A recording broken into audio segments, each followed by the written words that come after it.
Yes guys, welcome back to another video. Welcome to the George Benson Football Channel for your daily dose of Chelsea FC news. Today we're going to be talking about a few stories, players coming in, because yesterday we focused heavily on players that might be leaving Chelsea this summer, and we're also going to discuss a little bit of like interpersonal relationship psychology. I mean, that just went deep very fast, but we're going to talk about the friendships amongst some of these Chelsea players and how it could be the key for Chelsea getting some of these deals over the line, how the club is working from the very top with Roman Abramovich, Marina Granovskaya, Petr Cech, all the way down to Frank Lampard, and then the interconnectedness of the playing personnel. Before we get into any of that though, I'd love to ask you to drop a subscription to the GBFC channel. I'm uploading new videos again every single day, and I would hate it if you miss one that you want to see. So if you hit the bell notifications, it sends a notification to your phone every single time I upload. And if you miss that, you can follow me on Instagram and follow me on Twitter as well. Links to those are down below. Without any further ado, this time a year ago, or like maybe it was just before this, in July, I keep forgetting it's August, the football season's just finished. I'm not used to this new way of living here in this world, but a year ago, I remember watching a friendly. Chelsea were in Ireland. I was watching it, I was streaming my reactions here to GBFC, and there was one player who, I was looking at him and I was just praying, I was hoping that it was going to be good. I was hoping that he was going to have a good game, and then we could get excited about this player that we signed from Monaco in the French league. I thought he was going to come good. Of course, you guys know who I'm talking about already. It is our boy Bakayoko. It's been unfortunate for Timmy Bakayoko.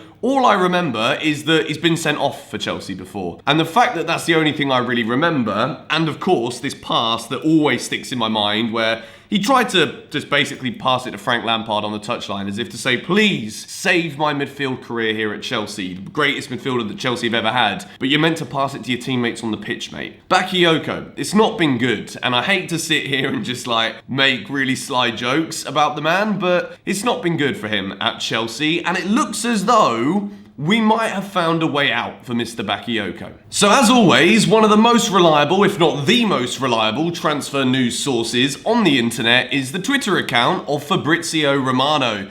Now, Fab has come out and said AC Milan have started talks with Chelsea to sign Timmy Bakayoko, 3 million loan, plus a 35 million buy option ready to be offered as first bid. The player wants to come back. Realistically, this is good news. I got excited when Bakayoko signed. It's not worked out. When I see him play on some of these loan moves that he's had, I actually look at him and I think there is a good player in there somewhere. I sit here and make jokes about him passing against Blooming St. Patrick's in a friendly to Frank Lampard, but there is a decent player in there.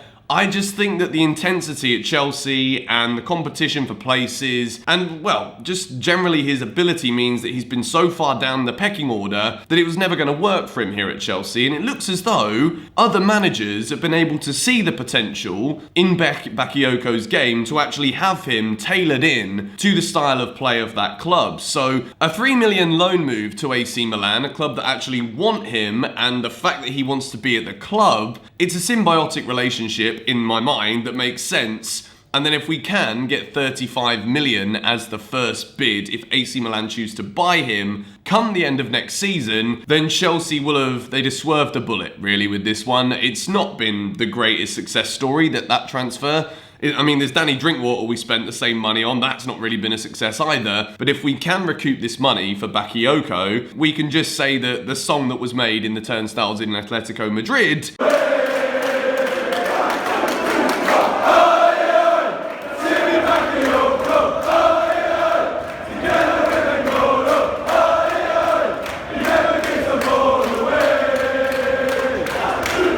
was the best thing to come out of his Chelsea career. So, Bakayoko to leave. I highly doubt there's any of you in the comments down below that can tell me that they disagree with this move and that Chelsea should be keeping him. If you do though, I would love to hear your logical explanation in the comments below. So the next bit of Chelsea related news that we're going to discuss is of course the man, Mr. Kai Havertz. I don't want to talk about him for too long today because, well, it's pretty much the headline of every single Chelsea FC news video that I make. Kai Havertz supposedly is on his way to the Eredivisie. Heracles, the Dutch team, they've decided to post a picture It's a troll, and it's actually a really smart social media move. I don't know about the legalities behind this, if they're actually officially announcing someone that they're never actually going to sign, if they're actually allowed to do that in terms of like the player's face, the shirt, all of that stuff from the official social media accounts of the club. Maybe 0.1% of me believes that this could be true. And the only reason I even think that is because, again, I'm just thinking like there must be some kind of legality behind this, which means this is a bad idea. But as a social media ploy, to gain a few extra followers, it's pretty good from Heracles, so I will slow clap you out the door, but I don't think this really has any bearing on whether or not Chelsea will be signing Kai Havertz. The updates are that Chelsea are now, obviously, by Leverkusen, as I said in my video. Now that Leverkusen are out of the Europa League, Chelsea can set their concentrations on negotiating with the club. Havertz wants the deal. Personal terms is not a problem. It's about Chelsea and Bayer Leverkusen coming to a match for the fee that they are paying. So that's really all there is to be said about that one. I've had so many of you messaging me on Instagram DMs saying, what do you think of this? Like, does this mean Havertz isn't coming? I think this is just like a little social media ploy. I don't see Havertz going to Heracles in the Dutch league anyway. Let's bring this back to some sort of normality and go on to the next story. The next story is, of course, Mr. Hakim Ziyech, Agent Ziyech, the man who we knew we signed months ago. He's been a Chelsea player now for a while, and he's been Skyping or FaceTiming, whatever the cool kids do these days, to his good friend Andre Onana. Now, again, a lot of people are messaging me about this.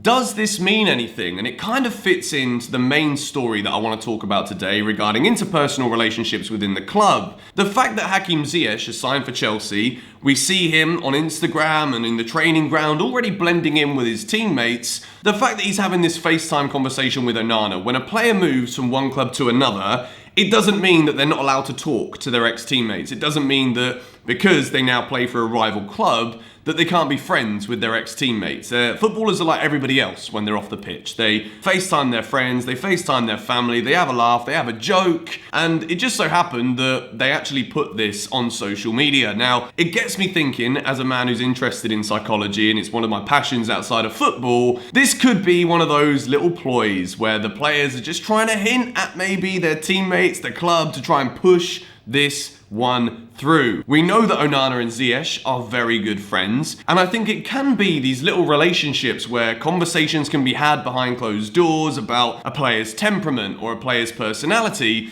that could then lead the club actually going forward to make the move. Bringing it back to some sort of financial thing, Onana is actually a very good option for Chelsea, where Ajax are likely to accept something between around 30 and 35 million euros. Now, of course, Chelsea are going to have their priority of offloading Kepa. We're on a 2-year loan deal with a big fee at the end, or maybe they can get a club to come in and actually spend some money on Kepa's signature. But I think the reason a loan move is more likely is because Chelsea are going to want to recoup a larger sum of the fee that they spent. At the moment, Kepa is clearly not performing at the same price level of what Chelsea spent to get him in, so the likelihood of selling him at that price is very unlikely, and I think any club that comes in for Kepa offering 70 odd million at this point is going in very blind, and they're making a bad decision. So thinking about it economically, Chelsea for Onana, seeing him and Ziyech on Instagram and all that stuff, you guys think it's Agent Ziyech? It probably is. I think Hakim Ziyech will have nothing but good things to say, and I think that Onana would look at the move to Chelsea as something he's interested in.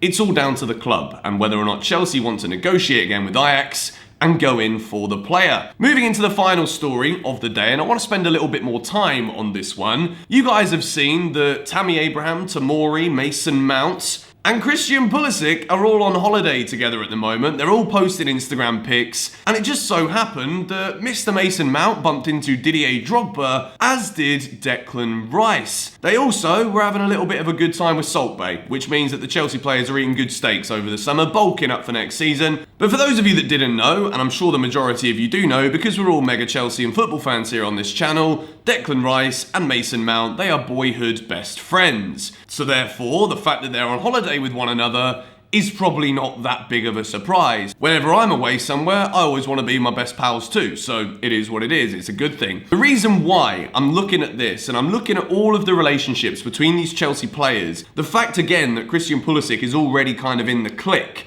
going on these trips with the boys after the season is finished, just goes to show how connected everybody is right now at Chelsea. The friendships that are being built within the club means that Chelsea are actually building something on the field and off the field that is going to help us moving forward. Bringing Declan Rice into the mix, he's going to look at all of these friendships and he's going to be like, damn, you know what? I like going on post-season holidays with these boys, but imagine training with them every day. Imagine lining up at my boyhood club and actually being on the pitch with these players every single time for Chelsea. Little things like this and these holiday photos and connecting it all together, it's looking more and more likely that if Chelsea express their interest in Declan Rice is probably going to think of all of these experiences he's had in the closed season with the Chelsea boys on a holiday, and he's going to be there thinking, I've got to push this move through. This all bodes very well for Chelsea if Declan Rice is one of their targets, be it for CDM or centre-back, but I think looking at Declan Rice moving forward, we've addressed him a lot here on the channel. I see him as captain material moving forward. He's already done it for West Ham. He's a Chelsea boy. All of these relationships and friendships that he has with the current Chelsea players, the young players that are going to keep coming through, keep developing, keep getting better together, it is looking very, very good for Chelsea in their pursuit of Declan Rice. It's not like we're looking at a young English player thinking it would be nice to have him, we've got to try and sell the Chelsea project.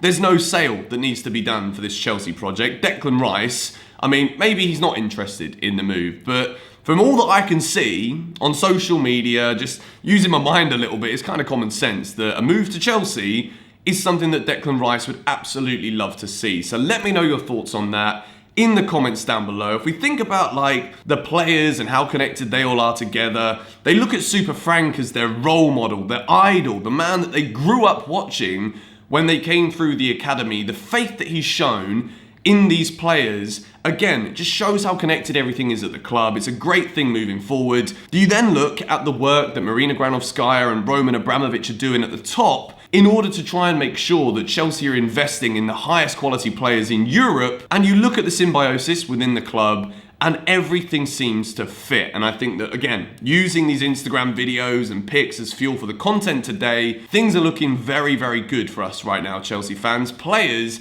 are going to be coming through the door. At the moment, as Fabrizio Romano has said, Kai Havertz is the Chelsea priority. When a deal is worth that much money, Chelsea will be focusing all of their internal attentions on making sure this deal gets done. It will be a club record transfer, and I think as soon as the Havertz deal is done, hopefully it does get done over the next few days, we can then see Chelsea pursuing the moves for Reguilón, maybe the left back at the moment, who supposedly the best left back in La Liga. A lot of you guys have said to talk about him a little bit more. I do think this could be an option for Chelsea. I also saw that Fabrizio Romano, again, liked an Instagram pic showing Tagliafico talking about Chelsea. So maybe that interconnectivity between Onana, Ziyech, Tagliafico could be another piece of that jigsaw from Ajax. Let me know your thoughts on all of this, of course, in the comments down below. I want to say a big thank you for watching today's Chelsea news video. Thank you guys for watching. Follow me on Twitter, follow me on Instagram at Mr. George Benson. Simple as you like. Join the Discord in the comments down below. Just $1 a month if you want to get more involved. And I'll see you all later. Come on, you Blues.